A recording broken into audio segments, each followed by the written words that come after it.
কিন্তু ଏ କାର୍ଯ୍ୟ ସମସ୍ତଙ୍କଠାରୁ ଅନନ୍ୟ।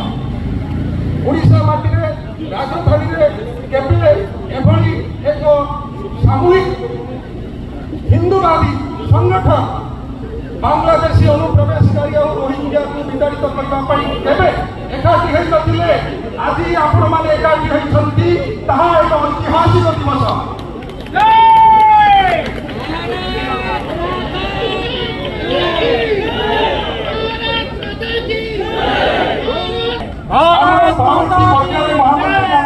ମହାମନ୍ତ୍ରୀ ପୁରେନ୍ଦ୍ର ପୁରଞ୍ଜନ ପାଣିଗ୍ରାହୀ ଆପଣଙ୍କୁ ସମସ୍ତ ସଂଗଠନ ମାନଙ୍କର ନାଁ ପଡ଼ି କହିବେ। ତା ପୂର୍ବରୁ ଆପଣମାନେ ଆଉ ଟିକେ ଯେତିକି ଜାଣିଛନ୍ତି ଆଉ ଟିକେ ଅଧିକା ଜାଣନ୍ତୁ। ଆମେ ଆଜି ରାଜଧାନୀରୁ ବିଧାନସଭା ଚାଲୁଥିବା ସମୟରେ ସମସ୍ତ ରାଜନୈତିକ ଦଳକୁ ହାତ ଯୋଡ଼ି ମୁଣ୍ଡିଆ ମାରି ଆମେ ବିନତି କରୁଛୁ, ହେ ନେତାଗଣ, ତୁମକୁ ଆମେ ଯେଉଁ ବିଶ୍ୱାସରେ ଭୋଟ ଦେଇଛୁ, ଆମର ରାଜ୍ୟ ରକ୍ଷା ହେବ, ଆମ ଦେଶ ରକ୍ଷା ହେବ, ଆମର ନାଗରିକଙ୍କର ସୁରକ୍ଷା ହେବ, ଆମ ମା ଭଉଣୀମାନଙ୍କର ସୁରକ୍ଷା ହେବ, ତାକୁ ତୁମେ ନିଶ୍ଚୟ ପୂରଣ କରିବ। ସେମାନଙ୍କୁ ଆପଣମାନେ ଦୌଡ଼ିବା ପାଇଁ ଏକ ନିର୍ଦ୍ଦିଷ୍ଟ ନିୟମ ପ୍ରଣୟନ ନ କରିଛନ୍ତି, ଆଗାମୀ ଦିନରେ ମୋ ଓଡ଼ିଶାର ଭାଇ ଭଉଣୀମାନଙ୍କର ଭବିଷ୍ୟତ ବିପଦକୁ ଯାଉଛି ବୋଲି ଆମେ ଭାରତ ରକ୍ଷା ମଞ୍ଚ ଓଡ଼ିଶା ତରଫରୁ ଅନୁଭବ କରୁଛୁ। ଆମ ପାଖରେ ରିସର୍ଚ୍ଚ ଗବେଷଣାତ୍ମକ ଡକ୍ୟୁମେଣ୍ଟ ଅଛି। ଆପଣ ମୋ ପରେ ଆସିବେ ରାଷ୍ଟ୍ରୀୟ କାର୍ଯ୍ୟକର୍ତ୍ତା, ତାଙ୍କଠାରୁ ଆପଣ ଶୁଣିବେ, ଆଖିରୁ ଲୁହ ରହିବ ନାହିଁ ଯଦି ଜଣେ ବାସ୍ତବରେ ଆପଣ ରାଷ୍ଟ୍ରବାଦୀ ନାଗରିକ ହୋଇଥିବେ ଦେଶ। ମୁଁ ତ ସ୍ୱୀକାର କରୁଛି ଆପଣମାନେ ରାଷ୍ଟ୍ରବାଦୀ ବୋଲି ଆସିଛନ୍ତି, ଆଉ ଆପଣମାନେ ହେଉଛନ୍ତି ଆମ୍ବାସଡର। ଆପଣମାନେ ଓଡ଼ିଶା ପାଇଁ ରାଷ୍ଟ୍ରଦୂତ ହେବେ, ରାଜ୍ୟଦୂତ ହେବେ। ଆପଣ ଯାହା ଶୁଣିବେ ସବୁ ପୁରପଲ୍ଲୀରେ ପହଞ୍ଚେଇବେ କି ଆପଣଙ୍କ ବିରୁଦ୍ଧରେ କି ପ୍ରକାର ଷଡ଼ଯନ୍ତ୍ର ଚାଲିଛି।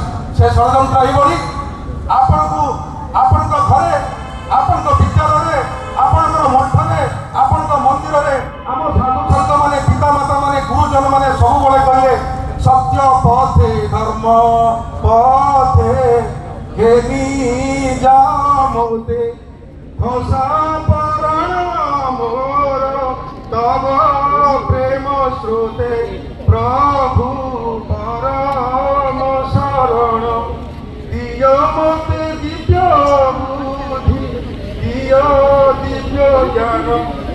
বর্তমানে আমি এই কথায় সরল হয়ে দিব্য বুদ্ধি দিব্য জ্ঞানকে মাগিলে, কিন্তু দিব্য জ্ঞান দিব্য বুদ্ধি যেতবে আসিলা আম চেতনা জাগ্রত হলানি। বর্তমানে সেই চেতনার কথা ଆପଣଙ୍କ ଅଜାଣତରେ ଆମର ଶତ୍ରୁ ରାଷ୍ଟ୍ର ପାକିସ୍ତାନ ଆମ ବିରୁଦ୍ଧରେ ବିରାଟ ଷଡ଼ଯନ୍ତ୍ରବାଦ ରଚନା କରିଚାଲିଛି। 1947 ମସିହାର ବିଭାଜନ, 14 ଅଗଷ୍ଟ ବିଭୀଷିକା ବିଭାଜନକୁ ମନେ ପକାଇଲେ ଲକ୍ଷ ଲକ୍ଷ ଭାରତର ହିନ୍ଦୁ ମାନଙ୍କର ସେ ଯେଉଁ ଦୃଶ୍ୟ ଆତଙ୍କ, ତାଙ୍କ ପ୍ରତି ଯେଉଁ ଆତଙ୍କରାଜ ହେଇଥିଲା, ତାଙ୍କ ପ୍ରତି ଯେଉଁ ବିଭୀଷିକା ହେଇଥିଲା, ତାକୁ ଆମେ ସବୁ ଭୁଲି ଯାଇଛେ।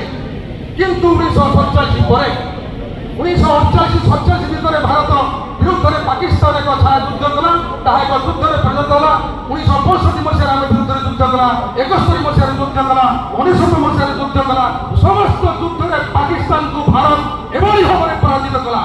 ଭାରତର 30 ସେନା ପାକିସ୍ତାନ ମୁହଁରେ ଏଭଳି ଚୋଟ ମାରିଲେ, ତାର ସେ ହାରି ଯାଇଥିବାର ପ୍ରତିଶୋଧରେ ଆମ ବିରୁଦ୍ଧରେ ଏକ ଛାୟା ଯୁଦ୍ଧ ପାକିସ୍ତାନ ତିଆରି କରିଚାଲିଛି। ସେ ଛାୟା ଯୁଦ୍ଧ କ'ଣ? ସେ ଛାୟା ଯୁଦ୍ଧ ହେଉଛି ଆତଙ୍କବାଦ। ଆତଙ୍କବାଦ କୋଉଠି? କାଶ୍ମୀର ନା, ସେ ଦେଖିଲା କାଶ୍ମୀରର ଆତଙ୍କବାଦରେ ବର୍ତ୍ତମାନ ମୋଦି ସରକାର ଦମନ ଲୀଳା ଚଲେଇଛି। ଆତଙ୍କବାଦୀକୁ ସମ୍ପୂର୍ଣ୍ଣ ଭାବରେ ଦମନ କରାଯାଉଛି। ତେଣୁ ଆମ ବିରୁଦ୍ଧରେ ଛାୟା ଯୁଦ୍ଧ ଆତଙ୍କବାଦ ଭିନ୍ନ ରୂପରେ ବର୍ତ୍ତମାନ ଜନ୍ମ ନେଇଛି। ଲ୍ୟାଣ୍ଡ ଜିହାଦ ତାଙ୍କରି ଯେଉଁଠି ଆତଙ୍କବାଦର ନିରାମ ଲଭ୍ ଜିହାଦ ସମ୍ପୂର୍ଣ୍ଣ ଭାବରେ ଦଖଲ କରିଛନ୍ତି। ଭୁବନେଶ୍ୱର ପୁଲିସ ଏକାଡେମୀ ଯୋଉଠି ବହୁତ ହଜାର ହଜାର ସଂଖ୍ୟାରେ ପୁଲିସ ଅଧିକାରୀକୁ ଓଡ଼ିଶା ରାଜ୍ୟର ଶାନ୍ତି ଶୃଙ୍ଖଳା ରକ୍ଷା କରିବା ପାଇଁ ଟ୍ରେନିଂ ଦିଆଯାଉଛି, ତା ଚାରିପଟକ ଗୋଟେ ବିରାଟ ବସ୍ତି ଯୋଉଠି ପୁଲିସ, ସେଠି ଆତଙ୍କବାଦ। ଆଶ୍ଚର୍ଯ୍ୟ କଥା, ମୁଁ ଜଣେ ଦେଶର ସୈନିକ, ବାହ୍ୟ ଶତ୍ରୁକୁ ଦମନ କରିବା ପାଇଁ ସୀମାରେ ଥିଲା ବେଳେ ଯେତେବେଳେ ମୋ ମାଟିରେ ମୁଁ ପାଦ ପକାଇ ଦେଖୁଛି ମୋ ଆଭ୍ୟନ୍ତରୀଣ ସୁରକ୍ଷା ବିପଦରେ, ମୁଁ କୌଣସି ଦିନ ଶାନ୍ତିରେ ଶୋଇପାରୁନି। ତେଣୁ ଆପଣମାନେ ରଖନ୍ତୁ, ଆମର ଆଭ୍ୟନ୍ତରୀଣ ସୁରକ୍ଷା ସମ୍ପୂର୍ଣ୍ଣ ବିପଦରେ। ବର୍ତ୍ତମାନ ଏମାନେ କ'ଣ କରୁଛନ୍ତି?